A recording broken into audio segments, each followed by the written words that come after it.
Welcome back, friends.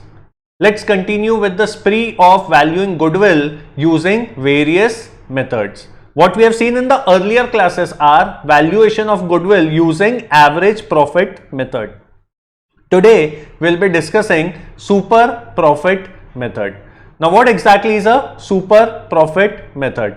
Well, when it comes to calculation, it is quite easy. Just you have to apply two formulas and you get the answer. But it's not about only applying the formula and getting the answer, but it's all about understanding the logic behind how that formula was made, right? So let's go for it. Before we check the formulas, let's understand the base of this method. What exactly is the base of super profit method? नाम क्या है? Super profit. Super profit मतलब कुछ तो भी हमने normal से ज्यादा कमाया है, इसलिए super profit. Late me give you one example. ऐसा कितनी बार आपके साथ ऐसा हुआ है कि आपने एक प्रोडक्ट खरीद के लाए और घर में आने के बाद अपने मम्मी पापा से या भाई बहन से डिस्कस किया हो या फ्रेंड को फोन लगा के आपने डिस्कस किया हो कि मैंने ये प्रोडक्ट खरीद तो लिया, बट समहाउ मुझे लग रहा है कि ये प्रोडक्ट थोड़ा महंगा है क्योंकि जिस ब्रांड का मैंने ये प्रोडक्ट खरीदा है वो थोड़ा प्रीमियम चार्ज कर रहा है. क्या ऐसा आपके साथ लाइफ में कभी हुआ? वेल, मेरे साथ हुआ है. मैंने जब पहली बार स्टूडेंट्स के बोलने पे आईफोन खरीदा, नो डाउट फोन बहुत अच्छा था, बट मुझे समहाउ ऐसा लगा जब मैंने वो फोन खरीदा था तो it was somewhere around 70-75,000, right? तो फोन तो अच्छा था, बट समहाउ मुझे लगा कि ये फोन में जो फीचर्स है वो एक 35-40 हजार के फोन में भी आ सकते हैं, पर ये 10-15 हजार रुपए जो एक्स्ट्रा चार्ज किए गए हैं is because of that brand known as Apple. या काफी बार जब मैं कार्स के बारे में स्टडी करता हूं तो BMW is really a good car, a luxury segment car, पर काफी बार मैं ये सोचता हूं कि कार बहुत अच्छी है, पर 60 लाख, 70 लाख, 80 लाख रुपए की अगर वो कार है तो क्या उसमें 70-80 लाख रुपए तक के फीचर्स या वैल्यू फॉर मनी है क्या? Most of you would say no sir, car अच्छी है पर इसके जो फीचर्स है ये 40-45 लाख रुपए में आ जाने चाहिए. 10-15 लाख तो सर मेरे पापा एक्स्ट्रा देते हैं कार के लिए. क्यों? बिकॉज वो ब्रांड है BMW. जब भी आप एक ब्रांड के लिए एक्स्ट्रा पैसे देते हैं, अच्छी तरह से जानते हुए कि आप एक्स्ट्रा पैसे दे रहे हैं, जबकि वो क्वालिटी कुछ कम पैसे में भी किसी और ब्रांड में मिल सकती है, so that extra money what you give for that particular brand is known as super profit, right? So let's understand the formula for super profit and goodwill valuation, and जैसे ही मैं फॉर्मूला बात करूंगा उसका लॉजिक भी आपको समझाऊंगा. तो आप एक फ्रेश पेज पे हेडिंग दे सकते हैं सुपर प्रॉफिट मेथड, बराबर.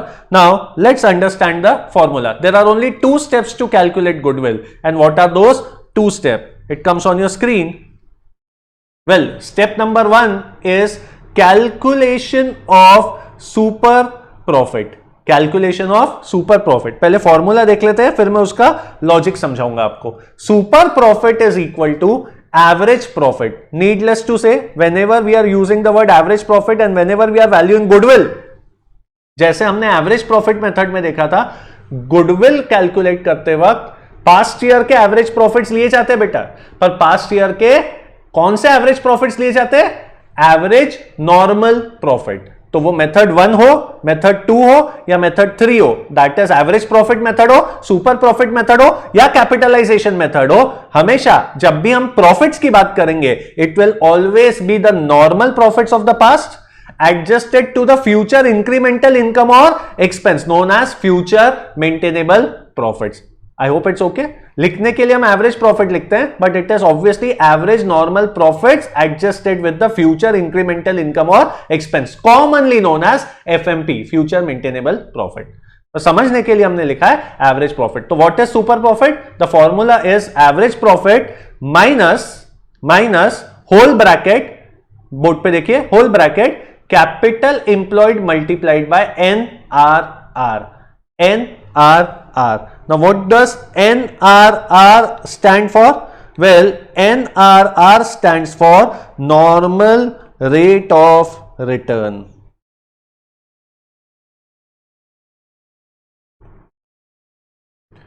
NRR stands for normal rate of return. I'll explain you the logic behind the formula, पर पहले आसानी से सुन लीजिए कि 2 स्टेप में आंसर कैसे आता है. तो पहले आपको सुपर प्रॉफिट निकालना है. सुपर प्रॉफिट का फॉर्मूला क्या है? एवरेज प्रॉफिट माइनस, ये एक अलग हो गया फिगर, और capital employed multiplied by NRR. So you have to multiply capital employed with NRR. What ever the figure comes, उसको आप एवरेज प्रॉफिट में से माइनस करेंगे तो you will arrive at super profit. Logic बता रहा हूं. स्टेप नंबर 2, एक बार सुपर प्रॉफिट आ गया आपका. Step number 2, goodwill is equal to super profit multiplied by number of years of purchase. Number of years of purchase on the same logic कि हमको लगता है कि आने वाले ईयर्स में कम से कम इतने साल तो उसका गुडविल चलेगा ही, हम अच्छी क्वालिटी दे या खराब quality they. The same logic of average profit method. That's it. 2 step में आपका गुडविल का आंसर आ जाता है. Step number 1 calculate super profit, step number 2 calculate goodwill. अब आप इमेजिन करिए, मैं अगर आपको अभी बोल दूं कि बस बेटा ये 2 स्टेप्स है, फॉर्मूला याद कर ले, let's start with the questions. Trust me, you will be in a miserable position if anybody will ask you a counter question in your school, in your colleges, your colleagues, your juniors or your seniors.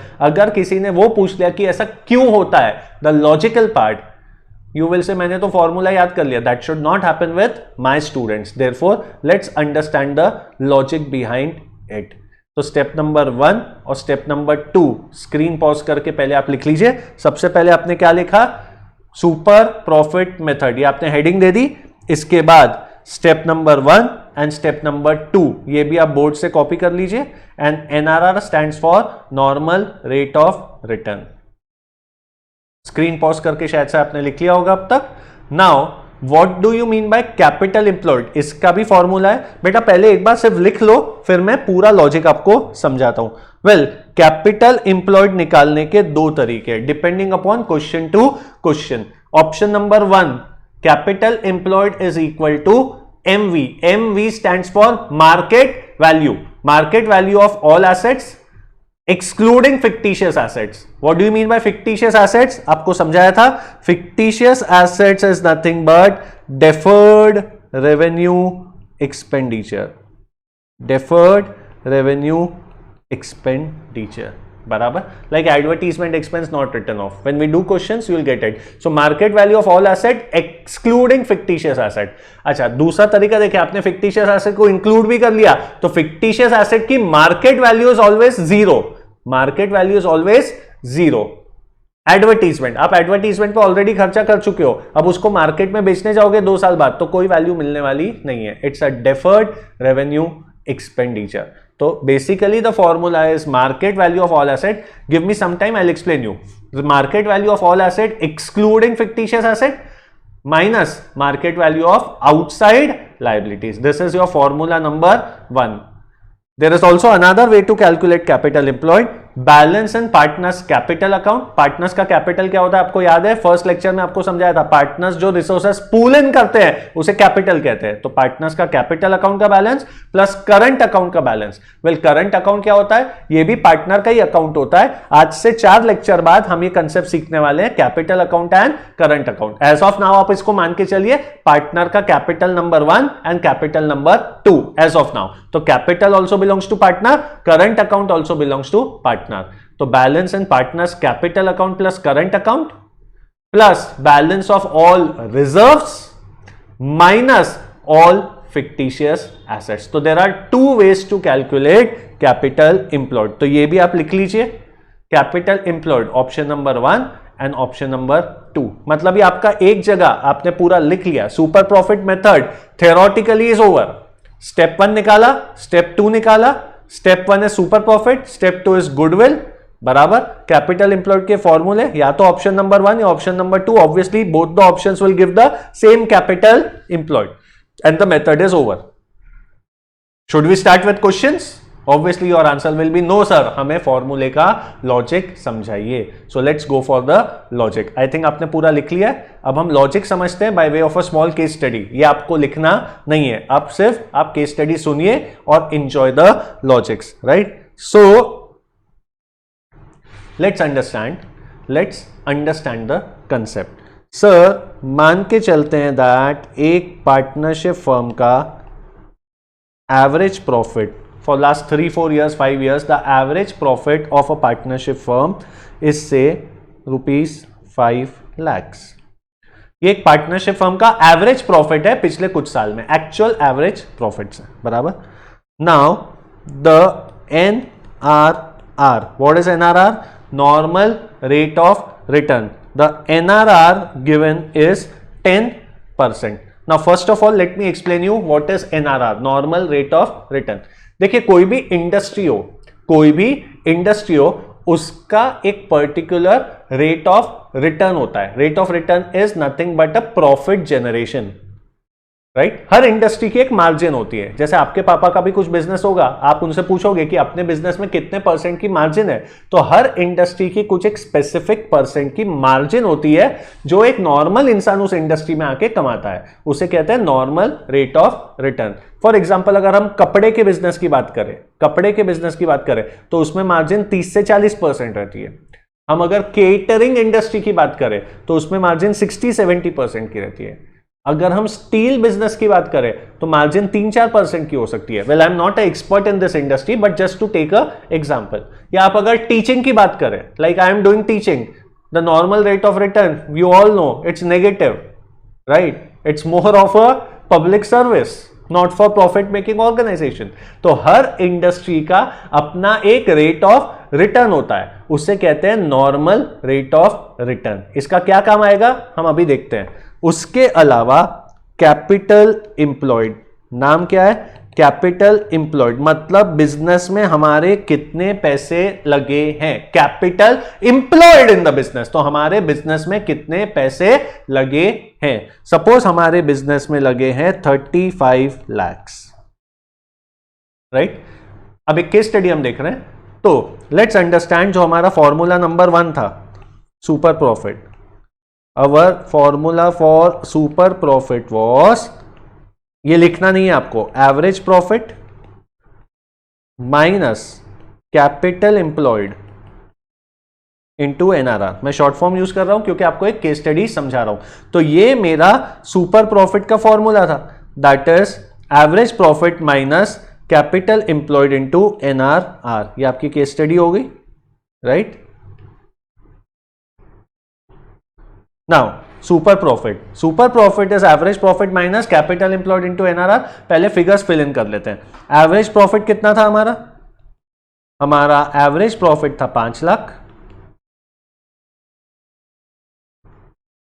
Minus हमारा capital employed था 35 lakhs multiplied by normal rate of return was 10%। इसको process करते हैं तो this becomes 5 lakhs minus 3,50,000. So the answer is 1,50,000. ये तो आपने formula लगा के सुपर प्रॉफिट ला लिया। अब लेट्स अंडरस्टैंड इसका लॉजिक क्या है। वेल, मैं अपने बिजनेस में 35 lakhs का इन्वेस्टमेंट किया है। माई capital employed is 35 lakhs, so my amount invested in business is 35 lakhs। मैं जो भी बिजनेस कर रहा हूं उस इंडस्ट्री का नॉर्मल रेट ऑफ रिटर्न है 10% और मैं एक्चुअल में 5 लाख रुपए पर एनम कमा रहा हूं, बराबर। अब ये फॉर्मूले का लॉजिक समझिए। एवरेज प्रॉफिट मतलब एक्चुअल प्रॉफिट अर्न्ड बाय मी। बेटा मैं एक्चुअली कितना कमा रहा हूं? 5 लाख रुपए। कितना पैसा लगा के कमा रहा हूं? 35 लाख रुपए लगा के मैं 5 लाख रुपए कमा रहा हूं, बराबर। तो बोर्ड पे देखिए, एवरेज प्रॉफिट 5 लाख माइनस वो जो ब्रैकेट में है ना, पहले उसे समझते हैं। ब्रैकेट में है capital employed multiplied by NRR।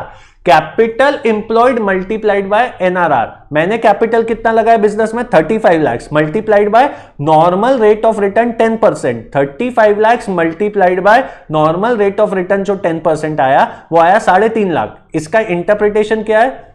मैंने अपने बिजनेस में 35 लाख रुपए लगाए। वैसे कोई भी बंदा कल चल के, आप इस बिजनेस में आते हैं, कोई और इस बिजनेस में आता है, कल चल के कोई भी बंदा अगर इस बिजनेस में आता है और वो 35 लाख रुपीस अपने बिजनेस में लगाता है तो नॉर्मली ये इंडस्ट्री सबको 10% कमा के देती है, सबको 10% कमा के देती है। तो आज मैंने 35 लाख रुपए लगाए, मेरे जितना ही कैपिटल, बेटा मैंने बिजनेस में कितने लगाए 35 लाख, मेरे जितना ही कैपिटल लेके आप आए, मिस्टर ए आया, मिस्टर बी आया, मिस्टर सी आया, कोई भी आया, कोई भी अगर इस इंडस्ट्री में आया जिस इंडस्ट्री में मैं हूं, जिस इंडस्ट्री का मेरा बिजनेस है, तो normal rate of return of my industry is 10%। तो जो भी बंदा 35 लाख रुपए लगाएगा, 35 लाख कहां से आया, मेरा इन्वेस्टमेंट इन बिजनेस 35 लाख रुपए है, तो कोई भी बंदा अगर इस बिजनेस में 35 लाख रुपए लगाएगा तो वो 10% मतलब 3.5 लाख रुपए पक्का कमाएगा, बराबर। तो देखिए 3.5 लाख रुपए नीचे आया, 35 लाख इंटू 10%। उसका इंटरप्रिटेशन क्या है, जितना पैसा विपुल वोरा ने बिजनेस में लगाया है उतना पैसा कोई और बंदा आके बिजनेस में लगाए तो वो भी 10% मतलब 3.5 लाख रुपए तो कमाएगा ही कमाएगा। मतलब a normal person coming into this industry will earn 3,50,000 by investing 35 lakh. Yes, but Vipul Vora ने 35 लाख रुपए लगा के 5 लाख रुपए कमाए। विपुल वोरा ने 35 लाख रुपए लगा के 5 लाख रुपए कमाए। तो इसका इंटरप्रिटेशन क्या है, इसका इंटरप्रिटेशन ये है कि विपुल वोरा 35 लाख रुपए लगा के 5 लाख रुपए कमा रहा है, और एक नॉर्मल इंसान अगर इस बिजनेस में आए तो वो 35 लाख रुपए लगा के 3.5 लाख रुपए कमाने वाला है। That is 10%, normal rate of return 10%।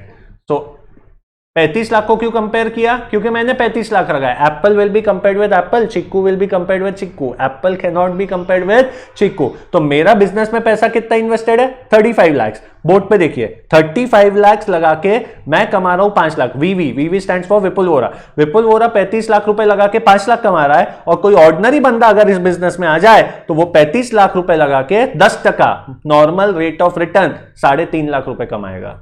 मतलब सेम अमाउंट इन्वेस्ट करके मैं 35 लाख लगाऊं तो मैं 5 लाख कमा रहा हूं, आप 35 लाख लगाओ तो आप 3.5 लाख कमा रहे हो। इन दोनों का जो डिफरेंस है 5 लाख माइनस 3.5 लाख, यही हमने ऊपर निकाला है। 5 lakh minus 3.5 lakh that is 1,50,000। तो इसका इंटरप्रिटेशन क्या हुआ, नॉर्मल बंदा जो पैसा लगा के 3.5 लाख कमाएगा उतना पैसा ही लगा के मैं 5 लाख कमा रहा हूं, या उल्टा पढ़ना है तो 35 लाख रुपए लगा के मैं 5 लाख कमा रहा हूं, और 35 लाख रुपए लगा के नॉर्मल बंदा अगर 3.5 लाख रुपए कमा रहा है तो मैं नॉर्मल बंदे से 1.5 लाख ज्यादा कमा रहा हूं। नॉर्मल बंदे से मैं 1.5 लाख ज्यादा कमा रहा हूं सेम कैपिटल लगा के। 35 लाख का कैपिटल लगा के एक बंदा नॉर्मल 3.5 कमा रहा है और मैं 5 कमा रहा हूं, तो सेम कैपिटल लगा के नॉर्मल बंदे से मैं 1.5 लाख ज्यादा कमा रहा हूं। और नॉर्मल से जब मैं ज्यादा कमाता हूं, कभी भी नॉर्मल से अगर कुछ ज्यादा हो तो उसे सुपर कहते हैं, इसलिए वो वर्ड आया सुपर प्रॉफिट, बराबर। तो super profit is equal to actual profit, average profit minus capital employed into NRR। Logic समझा आपको? तो फॉर्मूले रटने में और फॉर्मूले समझने में ये बहुत बड़ा फर्क है। अब सुपर प्रॉफिट आ गया। अब ये कॉमन सेंस की बात है कि एक बंदा सुपर प्रॉफिट क्यों कमा रहा है, एक बंदा सुपर प्रॉफिट क्यों कमा रहा है, आप बताइए। वही बात है जो अभी हमने एग्जांपल दिया था आईफोन का और BMW का। हम नॉर्मल से ज्यादा कमा रहे हैं, हम प्रीमियम चार्ज कर रहे हैं, और हम प्रीमियम चार्ज तभी कर सकते हैं जब हमारा उस इंडस्ट्री में गुडविल हो। जब हमारा उस इंडस्ट्री में गुडविल हो तभी हम प्रीमियम चार्ज कर सकते हैं। Therefore we associate super profit with goodwill. तो सुपर प्रॉफिट का लॉजिक आपको समझ गया होगा। And next is step number 2। Step number 2 है super profit multiplied by number of years of purchase. इसका लॉजिक तो वही है जो एवरेज प्रॉफिट मेथड में था कि कुछ भी हो जाए, अगर हम इसका गुडविल खरीदे तो कम से कम इतने साल तक तो गुडविल हमारा चलेगा और हमें पैसे कमा के देगा। तो this is the logic of super profit method, right. पर और एक लॉजिक बाकी है, अगर आपको याद ना हो तो कैपिटल एम्प्लॉयड का लॉजिक। तो ये सुपर प्रॉफिट समझ गया। अब capital employed, sir capital employed तो सिंपल है, आपने बोला आपने बिजनेस में 35 लाख रुपए लगाए थे, तो जो पैसा बिजनेस में लगा है उसे ही तो कैपिटल एम्प्लॉयड कहते हैं। परफेक्ट, जो पैसा बिजनेस में लगा है उसे कैपिटल एम्प्लॉयड कहते हैं। पर काफी स्टूडेंट्स इसको कंफ्यूज किससे कर देते हैं, हम जो घर से पैसा बिजनेस के लिए लाए थे that is only our capital employed. No, ऐसा नहीं है। Let me explain you. अब कैपिटल एम्प्लॉयड का लॉजिक देखते हैं, राइट। कैपिटल एम्प्लॉयड का logic, let me give one example. मैंने आपको 10 लाख रुपए दिए, मैंने आपको 10 लाख रुपए दिए, तो मैंने आप में कितना इन्वेस्ट किया 10 लाख, बराबर। अब 1 साल बाद 1 लाख रुपए का इंटरेस्ट होता है, 1 साल बाद 1 लाख रुपए का इंटरेस्ट होता है। अब ये इंटरेस्ट आप मेरे को कैश में दे दो तो वो मेरे घर में पैसे आ गए, मेरे को उसका जो करना है मैं वो करूंगा, पर ये पैसा आपने मेरे को नहीं दिया, ये इंटरेस्ट क्यूमुलेट हो रहा है, ये इंटरेस्ट क्यूमुलेट हो रहा है। मैं फिर रिपीट कर दूं, मैंने आपको ओरिजिनली कितने पैसे दिए थे? ओरिजिनली मैंने आपको 10 लाख रुपए दिए थे। तो आप बोल सकते हो कि विपुल सर आपसे उधारी मैंने 10 लाख रुपए की ली थी। यस, अब 1 साल बाद 10% इंटरेस्ट, तो 1 लाख रुपए का ब्याज है। यस, अब ये ब्याज आप मेरे को कैश में दे दो, मैंने कैश आपसे ले लिया, अपने घर लेके चले गया तो कोई प्रॉब्लम ही नहीं है, मेरे आपके पास 10 ही लाख रुपए अटके हैं। पर अगर ये ब्याज आपने मेरे को नहीं दिया तो ये ब्याज की उधारी भी आप पे चढ़ गई, तो अब आपके पास मेरे पैसे अटके कितने हैं? क्या ओरिजिनल सिर्फ 10 लाख रुपए आपके पास अटके हैं कि ब्याज का 1 लाख भी आपके पास अटका है? आप बोलोगे सर टोटल मेरे पास आपके 11 लाख रुपए अटके हैं। यस और नो? अगर ये 1 लाख आप मुझे कैश में दे देते तो ये मैं बैंक में फिक्स डिपॉजिट करके मैं उससे पैसा कमाना चालू कर सकता था, पर ये 1 लाख आपने मेरे को नहीं दिए, तो ये 1 लाख आपके पास ही पड़े हैं। इकोनॉमिक्स का एक छोटा सा फंडा है अपॉर्चुनिटी कॉस्ट, ये पैसा आप मेरे को दे देते तो मैं कहीं और लगा के कमाता, पर ये पैसा आपने नहीं दिया, तो कहना है कि ये पैसा भी आप में इन्वेस्ट हो गया। यस, ये पैसा भी आप में इन्वेस्ट हो गया। तो अब मैं पूछूंगा बताओ मैंने आपको कितने पैसे दिए? Will you say 10 lakhs? No, 10 lakhs would be a wrong answer, the correct answer would be 11 lakhs। यही गलती स्टूडेंट एग्जाम में कर देते हैं, उनको लगता है capital employed is equal to capital. Well, capital word और कैपिटल इंप्लॉयड वर्ड में बहुत फर्क है। कैपिटल वर्ड मतलब जो रिसोर्सेस हमने पूल इन करके लाए, लेक्चर नंबर 1 में जो समझाया था, पर कैपिटल इंप्लॉयड का मतलब, इसी को पार्टनरशिप के एंगल से देखते हैं। मैं एक पार्टनरशिप फर्म में 10 लाख रुपए लेके आया, कम ऑन, मैं एक पार्टनरशिप फर्म में 10 लाख रुपए लेके आया, इससे कहते हैं मेरा कैपिटल, कोई प्रॉब्लम नहीं है, दिस इज माय कैपिटल। 2 साल में पार्टनरशिप फर्म ने पैसा कमाया और मेरे हिस्से का जो प्रॉफिट है मान के चलिए वो 4 लाख रुपए है। This is my, did I bring this money? No, this is the profit earned by the partnership firm और ये मेरा हिस्सा है 4 लाख रुपए। अब मुझे एक बात बताइए, ये 4 लाख रुपए अगर मैं अपने घर में लेके चले गया होता तो बात खत्म हो जाती, इसका मैं एफडी करता और पैसे कमाता, पर क्या ये 4 लाख रुपए मैं घर में लेके गया? नो, पार्टनरशिप फर्म पार्टनर को कैश नहीं देती, उसके कैपिटल अकाउंट को बढ़ा देती है। जैसे प्रोप्राइटर कंसर्न में प्रॉफिट कैपिटल में ऐड हो जाता है, पार्टनरशिप में भी 2-3 पार्टनर्स के कैपिटल में प्रॉफिट ऐड हो जाता है, पर पार्टनर उसको घर तो नहीं ले गया। तो अब मुझे एक बात बताइए, मेरा पार्टनरशिप फर्म में कितना पैसा लगा हुआ है? Will you say 10 lakhs? No, 10 lakhs तो मैं ओरिजिनली घर से लाया था, पर 4 लाख रुपए का प्रॉफिट मेरा और लगा हुआ है, तो मेरा टोटल पार्टनरशिप में पैसा कितना लगा हुआ है? 14 lakhs लगा हुआ है। कम ऑन, यस और नो?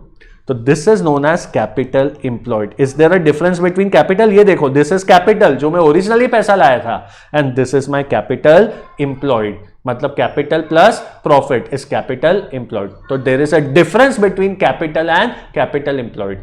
और गुडविल वैल्यूएशन में, सुपर प्रॉफिट में we use the word capital employed and not the word capital. तब जाके मेरा ये फॉर्मूला आया, नीचे वाला फॉर्मूला देखिए, capital plus reserves, current account is just like capital, बाद में समझाता हूं 3 लेक्चर बाद, plus reserves, reserves is profit, minus fictitious asset, fictitious asset is losses. तो अगर प्रॉफिट मुझे बिलोंग करते हैं तो लॉसेस भी as a partner, as a owner मुझे ही बिलोंग करते हैं।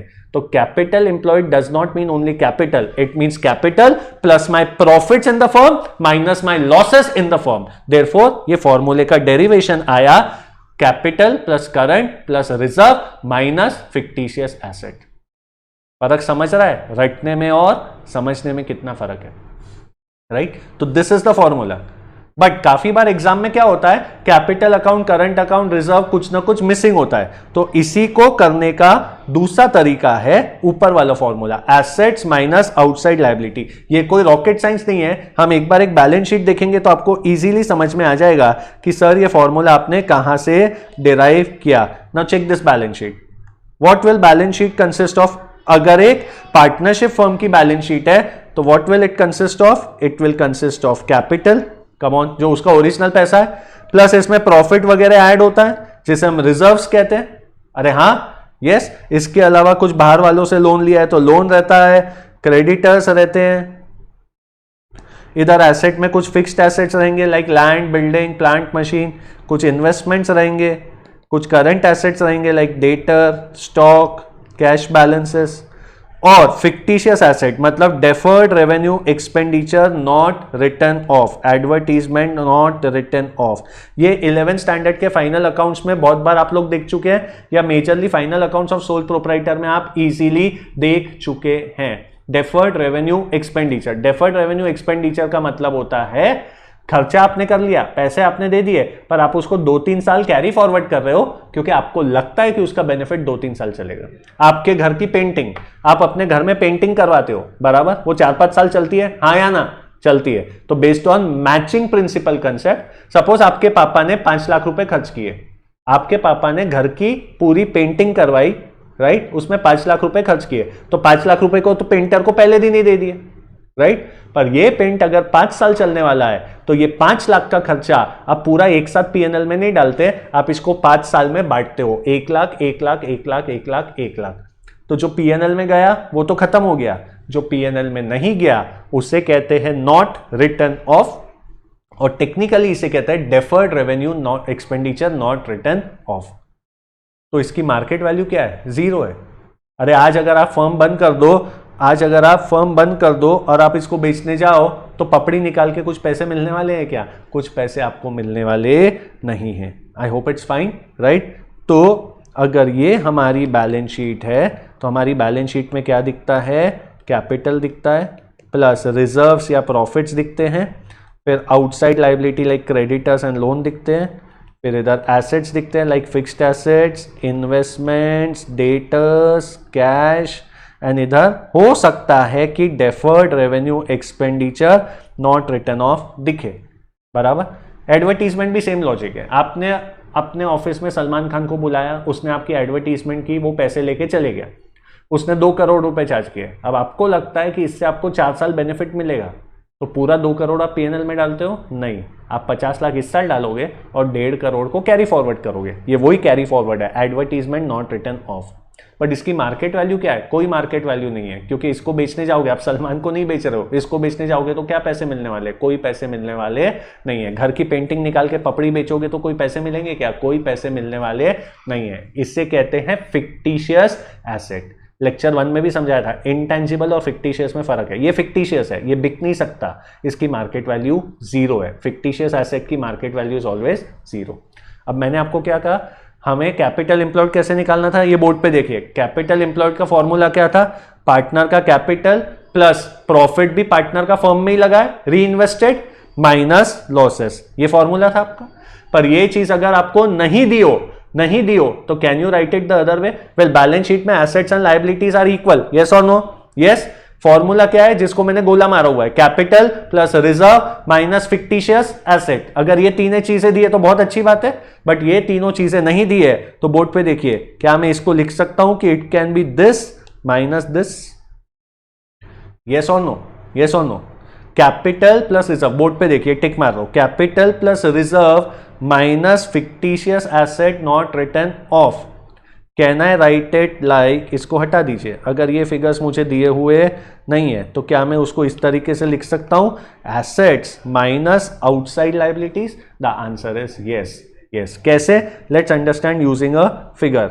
ये मेरी बैलेंस शीट है, यहाँ कैपिटल प्लस रिजर्व्स मिला के 10 लाख है, यहाँ मेरे फिक्टिशियस एसेट है 1 लाख, यहाँ मेरी आउटसाइड लायबिलिटी है 6 लाख, और यहां मेरे fixed asset plus current asset मिला के है 15 लाख। अब फॉर्मूला नंबर 1 क्या है? फॉर्मूला नंबर 1 है, मुझे कैपिटल एम्प्लॉयड पता करना है। कैपिटल एम्प्लॉयड मतलब जितना मैं घर से भी पैसा लाया प्लस आज तक मैंने जितना प्रॉफिट कमाया जो फर्म में अटका हुआ है। तो फॉर्मूला नंबर 1 है capital plus reserve, 10 minus losses 1। बेटा 10 माइनस 1 कितना हुआ? 9। तो ये दिया है तो अच्छी बात है, तो मेरा आंसर कितना आया? 9। ये है तो अच्छी बात है, बट अगर ऐसा नहीं है तो can I write something like this, market value of asset minus liability? Yes, this will also come to 9। इसलिए मेरा वो फॉर्मूला क्या था? ये मेरे 2 फॉर्मूले थे। कौन से? पहला capital plus current account plus reserves minus losses, और दूसरा फॉर्मूला था, अगर वो ना हो तो market value of all asset minus outside liability. यहां जाके अब आपका logic of super profit method complete होता है, इसलिए आपको बोला था पहले लिख लीजिए, this is the explanation of super profit method. अगले 10 सेकेंड में we will start with the next method known as capitalisation method. Okay, moving on to capitalization method. Now what is capitalization method? It's another method to value the goodwill, right? Super profit हो गया.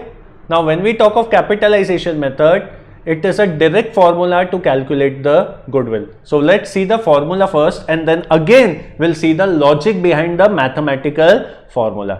Well, capitalization method, तो एक fresh page पे आप heading दे दीजिए, वैसे ही पहले हम लिखने का काम कर लेंगे super profit method and then will understand the logic. तो एक फ्रेश पेज पे हेडिंग दे दीजिए कैपिटलाइजेशन मेथड, हो गया। इसके बाद we move on to the formula, check this capitalization method. There can be two ways of asking this. One, capitalization of average profit and the another way to ask is capitalization of super profit. Exam में पूछा रहेगा capitalisation of average profit और capitalisation of super profit, और सिर्फ capitalisation method अगर लिखा हुआ है तो apply that option number 1, that is capitalisation of average profit. Well, capitalisation method में आप फर्स्ट ऑप्शन ले या सेकेंड ऑप्शन ले, answer is going to be the same in capitalisation method. मैं पहले आपको बता चुका हूं, गुडविल जब आप वैल्यू कर रहे हैं, सपोज आप वीपीए का गुडविल वैल्यू कर रहे हैं, वीपीए का गुडविल वैल्यू करते वक्त अगर एवरेज प्रॉफिट मेथड लगाया तो आंसर एक्स आएगा, सुपर प्रॉफिट मेथड लगाया तो आंसर वाई आएगा, और कैपिटलाइजेशन लगाया तो आंसर जेड आएगा। मतलब तीनों method of valuing goodwill will give 3 different answers for the same organisation because तीनों के अजम्पशन अलग है। But when we talk of capitalisation method में मेथड 1 हो या मेथड 2 हो, the answer will be same. Why? Because formula number 2 is derive from formula number 1 only. I will explain you the derivation. पर आपने heading लिख ली, capitalisation method heading लिख ली, ये लिख लीजिए 1 and 2।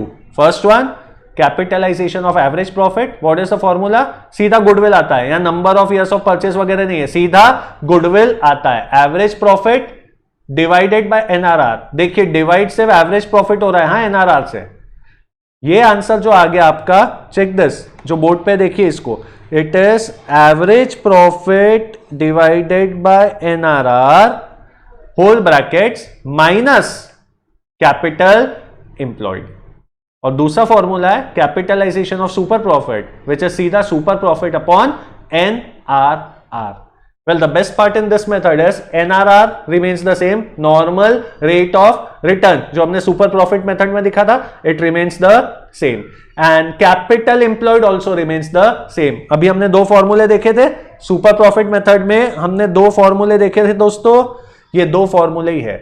So capital employed is exactly the same like super profit method. We have 2 options, market value of all assets minus market value of outside liability, or capital plus current plus reserves minus fictitious assets. So when we talk of capitalization method, NRR stands for normal rate of return, exactly like super profit method, and capital employed is exactly like super profit method. तो ये आपने लिख लिया होगा।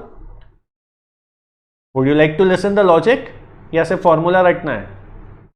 रटना है नहीं, formula समझना है कि ये आंसर कहां से आता है। तो again let's go for a small case study, that's it. Capitalisation method अगर आप बोलते हो फॉर्मूला सिर्फ रटना है तो यहां खत्म हो गया, but let's understand the formula. So for that let's take a small case study again. Now in my business the average profit, in my business the average profit is say 15 lakhs, right? The normal rate of return is say 5%, correct? And my capital employed in my business, capital employed in my business is say 2.2 crores. ठीक है, now let's apply the formula and understand. पहले तो what is the formula for goodwill? सीधा goodwill आता है, इसमें number of years of purchase नहीं है। एवरेज प्रॉफिट मेथड में लास्ट में हम number of years of purchase से मल्टीप्लाई करते थे, सुपर प्रॉफिट मेथड में हम number of years of purchase से मल्टीप्लाई करते थे, यहां कंसेप्ट ही नहीं है। क्यों वो भी बताता हूं, सुनिए। गुडविल का फॉर्मूला क्या बताया आपको, average profit divided by NRR minus capital employed, ये ब्रैकेट्स में है बराबर, तो इसको फॉलो करते हैं, ये लिखना नहीं है आपको। तो एवरेज प्रॉफिट है आपका 15 lakh divided by NRR is 5% बराबर, तो 15 लाख मल्टीप्लाइड बाय 5% नहीं है, this is 15 lakh divided by 5%, तो this comes to 3 crore minus actual capital employed is 2.2 crore.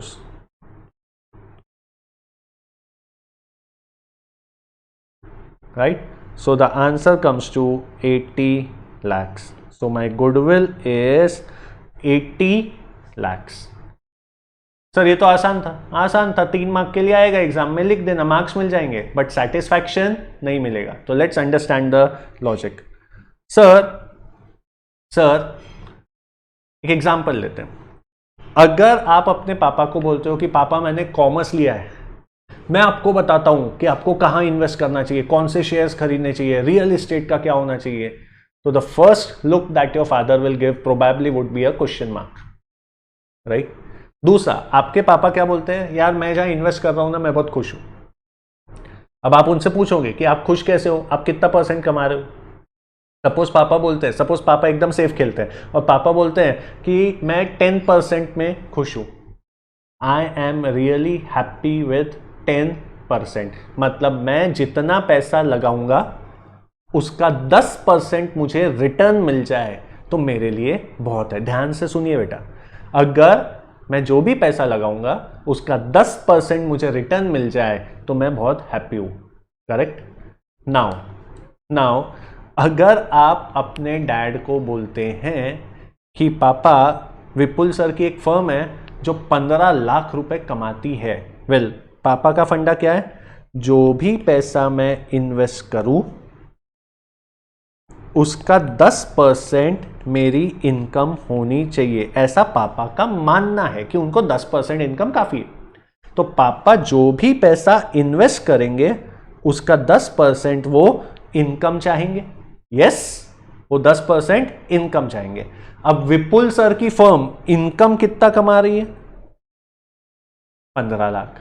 Vipul sir की फर्म इनकम कितना कमा रही है, 15 लाख, और पापा का रेट ऑफ रिटर्न है 10%, तो पापा कितना पैसा इन्वेस्ट कर सकते हैं, तो पापा का investment calculation will be 15 lakh divided by 10%, that will come to 1.5 crore.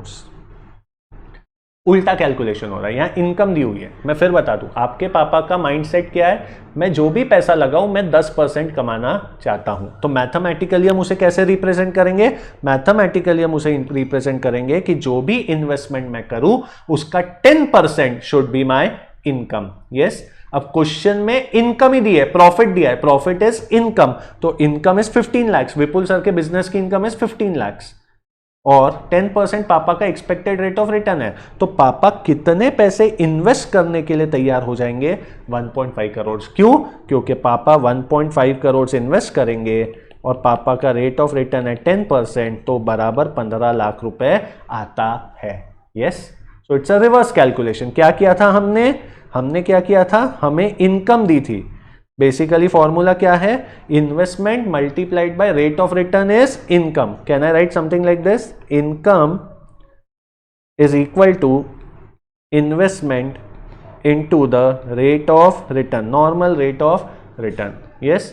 So can I write it other way, that the amount I am willing to invest is my income divided by NRR?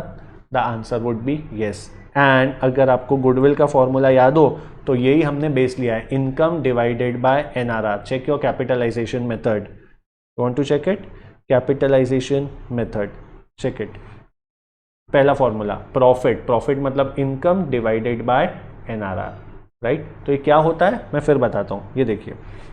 Suppose, let's come back, suppose my average profit, ये example लिया था हमने, check this example. My average profit is 15 lakhs, my NRR is 5% and my capital employed is 2 crore। तो मैंने formula लगाया, बेटा फॉर्मूले में सिर्फ इस पे कॉन्सेंट्रेट करिए आप फिलहाल, ये जो मैंने अभी आपको समझाया। मैं पैसा कितना कमा रहा हूं? 15 लाख। ध्यान से सुनिए, मैं पैसा कमा कितना रहा हूं? 15 लाख, और नॉर्मल रेट ऑफ रिटर्न है 5%। तो मैंने 15 लाख को 5% से डिवाइड किया। 15 लाख में कमा रहा हूं, मैंने 5% से डिवाइड किया, तो आंसर 3 करोड़ आया। पर ये 3 करोड़ का मतलब क्या है? How do you interpret 3 crore? एक होता है कैलकुलेटर पे आंसर लाना, एक होता है उसका मैथमेटिकल इंटरप्रिटेशन। तो 3 करोड़ मतलब क्या? 3 करोड़ का मतलब यह है कि कोई भी एक नॉर्मल इंसान, मेरी इंडस्ट्री का नॉर्मल रेट ऑफ रिटर्न कितना है? 5% बराबर। और कोई भी नॉर्मल इंसान, मान के चलिए आपके पापा को 5% कमाना है, और मेरी फर्म ऑलरेडी 15 लाख रुपए कमा रही है। तो 15 लाख रुपए की कमाई अगर 5% है तो 100% कितना? That is 3 crore. मतलब कोई भी इंसान जो मेरी इंडस्ट्री में आएगा जिसको 5% कमाना है, अगर उसे 15 लाख रुपए कमाने हैं तो उसको 3 करोड़ रुपए इन्वेस्ट करने पड़ेंगे, क्योंकि जब वो 3 करोड़ रुपए इन्वेस्ट करेगा तो 3 करोड़ मल्टीप्लाइड बाय 5%, वो 15 लाख रुपए कमाएगा। तो this is the reverse calculation, 15 lakh divide by 5%। Interpretation समझा आपको? Average profit divide by NRR, average profit 15 lakh divide by 5%, तो जो 3 करोड़ आया, 3 करोड़ का इंटरप्रिटेशन है कि किसी भी बंदे को अगर मेरे बिजनेस में 15 लाख कमाने हैं, मैं कितना कमा रहा हूं? 15 लाख कमा रहा हूं, तो किसी बंदे को मेरे बिजनेस में आके अगर 15 लाख रुपए कमाने हैं तो उसको 3 करोड़ रुपए इन्वेस्ट करने पड़ेंगे। जब वो 3 करोड़ इन्वेस्ट करेगा तो उसका 5% वो 15 लाख रुपए कमाएगा। So what is 3 crore? 3 crore is the amount required to earn 15 lakhs, right? पर मैं तो 15 लाख रुपए सिर्फ 2 करोड़ 20 लाख रुपए लगा के कमा रहा हूं। ये देखिए ओरिजिनल क्वेश्चन, मैंने बिजनेस में कैपिटल एम्प्लॉय कितने का किया है? 2 करोड़ 20 लाख रुपए का। मैंने 2 करोड़ 20 लाख रुपए का कैपिटल लगाया, 2 करोड़ 20 लाख रुपए लगा के मैं 15 लाख रुपए कमा रहा हूं। पर एक नॉर्मल इंसान को अगर 15 लाख रुपए मेरे धंधे में कमाने हैं तो उसको 3 करोड़ रुपए लगाने पड़ेंगे। यस, इसलिए आंसर क्या आया? 3 crore minus 2 crore 20 lakhs, that is 80 lakhs। क्यों? कोई भी बंदा 15 लाख रुपए कमाने के लिए 3 करोड़ रुपए लगाने को तैयार है, पर मैं तो 2 करोड़ 20 लाख रुपए लगा के ही 15 लाख रुपए कमा रहा हूं।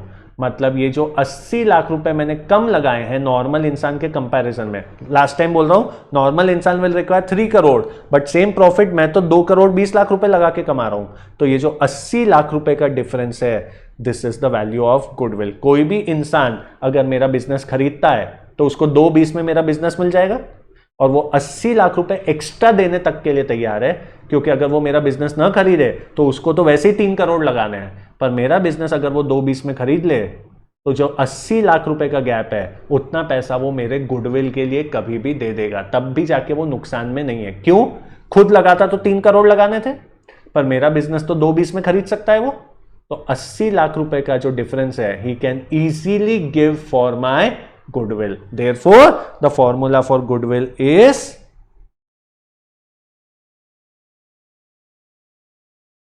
average profit upon NRR minus capital employed. Did you get the logic?